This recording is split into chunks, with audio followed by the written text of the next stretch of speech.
গুরুত্বপূর্ণ সেক্টর। আমাদের যখন কোভিড হয় আমরা চিন্তা করি ধান কাটবে কে, বাজারে খাবার থাকবে কিনা। এই অন্তর্বর্তীকালীন সরকারও চিন্তা করে যে বাজারে খাবারের সাপ্লাইটা আমরা ঠিক রাখতে পারবো কিনা, এবং ওটাই হবে আমাদের প্রাথমিক দায়িত্ব। আগামী প্রজন্মের জন্য কাজ করবেন যারা শিশু অধিকার নিয়ে, শিশুদের প্রোটেকশন নিয়ে। আগামী প্রজন্মকেই তো ঠিক রাখতে হবে। এই যে এত বড় একটা পরিবর্তন দেশে আসলো, এটা তো নতুন প্রজন্মের হাত ধরেই। আমার একটু শিক্ষা অবশ্যই গুরুত্বপূর্ণ, এবং শিক্ষাতে জানি না আপনারা কতটুকু ডিটেইলসে যাবেন, কিন্তু আমি মনে করি শিক্ষা ব্যবস্থাকে এখন একটু ভ্যালু বেসড করার সময় এসছে। আমরা যখন ছোট ছিলাম, যখন এগুলো পড়তাম, হয়তো সেই আদর্শগুলো এখন আর সমাজ মনে করছে প্রয়োজন নেই, কিন্তু সেগুলো ফিরিয়ে আনা খুবই দরকার। স্বাস্থ্য, সেটাও দরকার। যেটা মিস করলাম সেটা হচ্ছে যে এই যাত্রায় এনভায়রনমেন্টে কেউ পেল না। নিশ্চয়ই পরের বার এনভায়রনমেন্ট একটা আলাদা টপিক হিসাবে আসবে, এবং আপনারা সেখানে আবারও সেখানেও কম্পিটিশন হবে। মানে মাত্র কয়েকটা সংস্থা এনভায়রনমেন্টের কথা বললে তো হবে না, দেশের সবাইকে বলতে হবে। এবং নিশ্চয়ই এনভায়রনমেন্টের ক্ষেত্রেও আগামী এর পরের রাউন্ডে এই সহায়তা বিস্তৃত হবে। দেখেন, আমরা এগ্রিকালচার নিয়ে কাজ করি, চাইল্ড রাইট নিয়ে কাজ করি, এডুকেশন নিয়ে কাজ করি, হেলথ নিয়ে কাজ করি, যেটা নিয়েই কাজ করি না কেন, আমার মনে হয় যে এনজিও সেক্টরকে এখন একটু দাঁড়াতে হবে। একটা জায়গায় দাঁড়িয়ে চিন্তা করতে হবে যে আমাদের কাজগুলো কি শুধুমাত্র সার্ভিস ডেলিভারি, এবং এইটাকে আমরা সোশ্যাল ইকোনমিক রাইটের মধ্যে ফেলে দেব, নাকি এটা একটু ভ্যালু বেসড হবে। এই যে আমাদের সোশ্যাল ইকোনমিক রাইটকে অ্যাড্রেস করার সাথে সাথে ভ্যালু বেসডটা এমন হবে যেটা পলিটিক্যাল রাইটের সাথেও, সিভিল রাইটের সাথেও লিঙ্ক থাকবে। আমার মনে হয় যে গত অনেক বছরে এনজিও সেক্টরের যে একটা ধার ছিল, এনজিও সেক্টরের যে একটা অবস্থান ছিল বিভিন্ন ইস্যুতে, যেটা রাজনীতিবিদেরা গোনায় ধরতো, এইটা মনে হয় আমাদের অনেকটা কমে গেছে। আমরা সার্ভিস ডেলিভারি দিই এবং আমরা সেটাকে হিউম্যান রাইটস বলি। সেটাকে হিউম্যান রাইটস না বলার তো কোনো কারণ নেই, কারণ সোশ্যাল ইকোনমিক কালচারাল রাইটস তো স্বীকৃতভাবে আন্তর্জাতিক হিউম্যান রাইটস। কিন্তু আমাদেরকে সাথে সাথে এই ডেলিভারির সাথে এগুলো যদি ভ্যালু বেসড হয়, তাহলে আমরা কিন্তু সিভিল এবং পলিটিক্যাল রাইটের সাথেও লিঙ্ক করতে পারবো। এবং দেশে যে এত বড় একটা অভ্যুত্থান হয়ে গেল, সেখানে নাগরিক সমাজের যে বলিষ্ঠ একটা কণ্ঠস্বরের দরকার ছিল, অবস্থানের দরকার ছিল, ঐক্যমতের দরকার ছিল, সেটা আমরা অনেক শেষের দিকে এসে পেয়েছি। আমরা যদি প্রথম থেকেই ভ্যালু বেসড, আমরা বলছি না যে ভ্যালু বেস না, কিন্তু আমরা হয়তো ওই কাজগুলোর মধ্য থেকে এই ভ্যালুটাকে বের করি না, বা কাজগুলোর সাথে এই ভ্যালুটাকে সংযুক্ত করতে অনেক সময় ব্যর্থ হই। আমার মনে হয় যে নতুন বাংলাদেশের কথা যদি আমরা বলি, তাহলে এই যে কাজগুলো আপনারা করবেন, এই নতুন বাংলাদেশের যে স্বপ্ন আমরা দেখি, যে বৈষম্য বিরোধী একটা সমাজ আমরা করব, সেখানটাতে এই যে আশাটা, এই নতুন প্রজন্মের এই আশার সাথে এই কাজগুলোকে সম্পৃক্ত করতে, এটাকে ভ্যালু বেস করার আসলে কোনো বিকল্প নেই।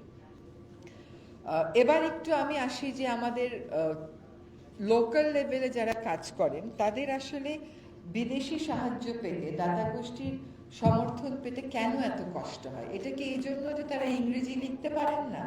তারা যে কাজটা করবেন, এটা তারা যতটা ভালো বুঝেন, এটা কিন্তু আমরা অতটা ভালো কখনোই বুঝি না। তারা একদম যাদের জন্য কাজ করবেন তাদের সাথে থাকেন, তাদের প্রয়োজনটা বুঝেন এবং সেটাকে আর্টিকুলেট করতে পারেন। কিন্তু আমাদের আসলে সরকারি পর্যায়েও তো অনেক প্রতিবন্ধকতা আছে।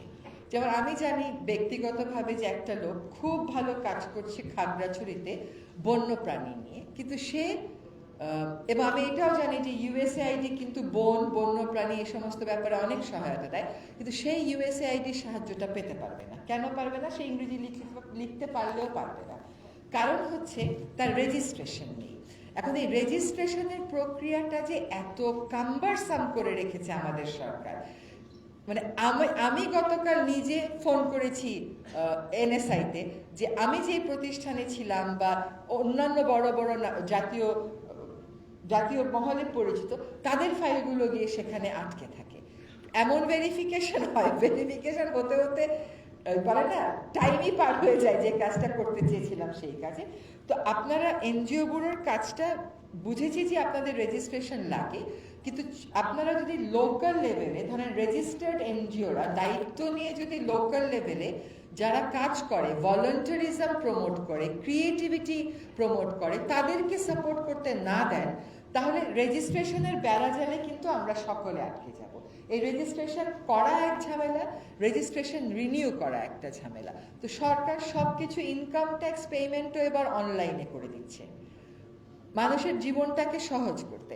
আপনারা আপনাদের ভেরিফিকেশন প্রসেসটা যার যার সাথে কথা বলতে হয় তার সাথে কথা বলে সহজ করেন, নতুবা স্থানীয় পর্যায়ে যারা কাজ করে তারা তো আপনার রেজিস্ট্রেশন নিয়ে কাজ করতে গেলে তাদের আজকে থেকে শুরু করলে 5 থেকে 7 বছরের ধাক্কার মধ্যে ফেলে দিলেন। তাহলে তাদের যে ক্রিয়েটিভিটি, তাদের যে স্পৃহা লোকাল লোকজনকে সাহায্য করার, সেই কাজটা তো কখনো আসলে বাস্তবায়িত হবে না। আমি যদি ডিজি সাহেবকে বলছি আইন আছে, আপনাকে সেটা বাস্তবায়ন করতে হবে, কিন্তু একটু ভিন্নভাবে ভাবেন। আপনি আমাকে একটা উদাহরণ দেন যে বাংলাদেশ ছাড়া বিশ্বের আর কোথায়, 2-1টা আফ্রিকান দেশ আছে, $5,000 যদি কেউ পায় সেটার জন্য এনজিও অ্যাফেয়ার্স ব্যুরোতে যেতে হয়? আপনি আমাকে বলেন। এনজিও অ্যাফেয়ার্স ব্যুরোর এই লোকবল আছে? এনজিও অ্যাফেয়ার্স ব্যুরোর নিজের পরিচালনা পদ্ধতি কি সেরকম স্বচ্ছ? আপনি যদি সেটা নিশ্চিত করতে পারেন তাহলে এক কথা, সেটা তো নিশ্চিত আপনি কেন, আমাদের সকলকেই এই স্ট্রাগলের ভিতর দিয়ে যেতে হয়। $5,000ও যদি আমি পাই সেটার জন্য আমার আপনার কাছে যেতে হয়। এইটা সিম্পলিফাই করার কোনো উপায় নেই। এবং এই আইনটা এসেছে বিশ্বের অনেক দেশেই এসেছে, এখানেও আবার দাতা গোষ্ঠীদেরও একটা ভূমিকা ছিল। তারা টেরোরিজমের একটা স্লোগান, একটা ধোঁয়া তুলে এমন অবস্থা করেছে যে বিদেশ থেকে টাকা আসা ফান্ড নিয়ন্ত্রণ করার নামে আসলে নিয়ন্ত্রণ করা হয় এনজিওদের কাজগুলো। এবং আমরা যখন আপনার কাছে কোনো একটা প্রকল্পের জন্য যাই তখন আমাদেরকে ঠিক করতে হয় যে সরকারের পলিসির সাথে আমার এই প্রকল্প সামঞ্জস্যপূর্ণ। আমার প্রকল্প কেন সরকারের পলিসির সাথে সামঞ্জস্যপূর্ণ হতে হবে? আমার প্রকল্প সামঞ্জস্যপূর্ণ হবে, আমার সাংবিধানিক অধিকার আছে, যেটা গণতান্ত্রিক অধিকার আছে মত প্রকাশের ব্যাপারে, চিন্তার ব্যাপারে, সংগঠনের ব্যাপারে। সরকারের সব পলিসিতে আমি টিকমার্ক দিব কেন? আমি কয়লা ভিত্তিক বিদ্যুৎ প্রকল্প চাই না, সরকার চায়, আমি বলতে পারবো না?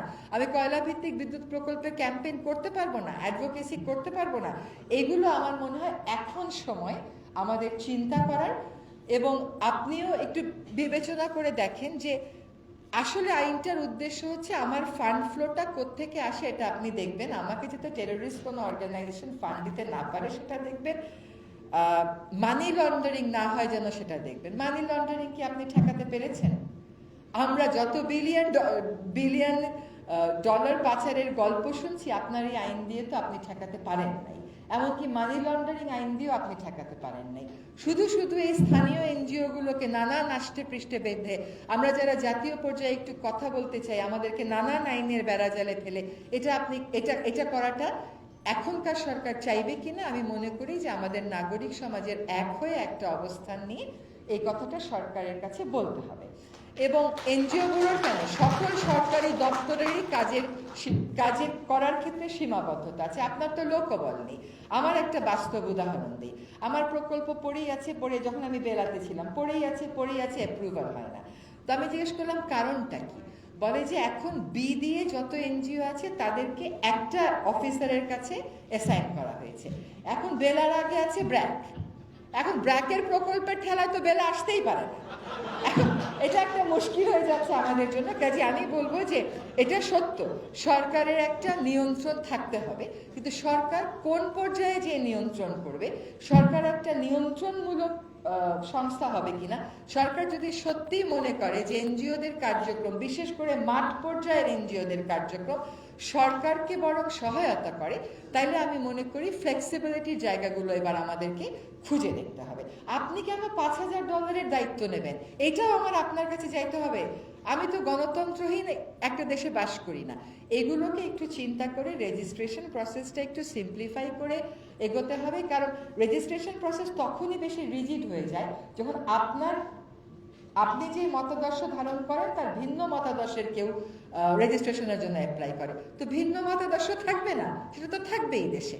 কাজে গণতন্ত্রের সাথে আপনার যে ম্যান্ডেট, এনজিওদের স্বাধীন চিন্তা ভাবনার ক্ষেত্রে আপনার যে ম্যান্ডেট, মানে আমাদের যে অধিকার তার সাথে আপনার ম্যান্ডেটটা একটু দয়া করে আমাদের সকলকে একসাথে আসলে মিলিয়ে দেখতে হবে। তো আপনাকে বলার আগে আমি মনে করি এনজিওরা যারা আছে তারা অন্তত নিজেদের কাজের সুবিধার্থে এই সমস্ত বিষয়ে একটা ঐক্যমতে আসাটা জরুরি।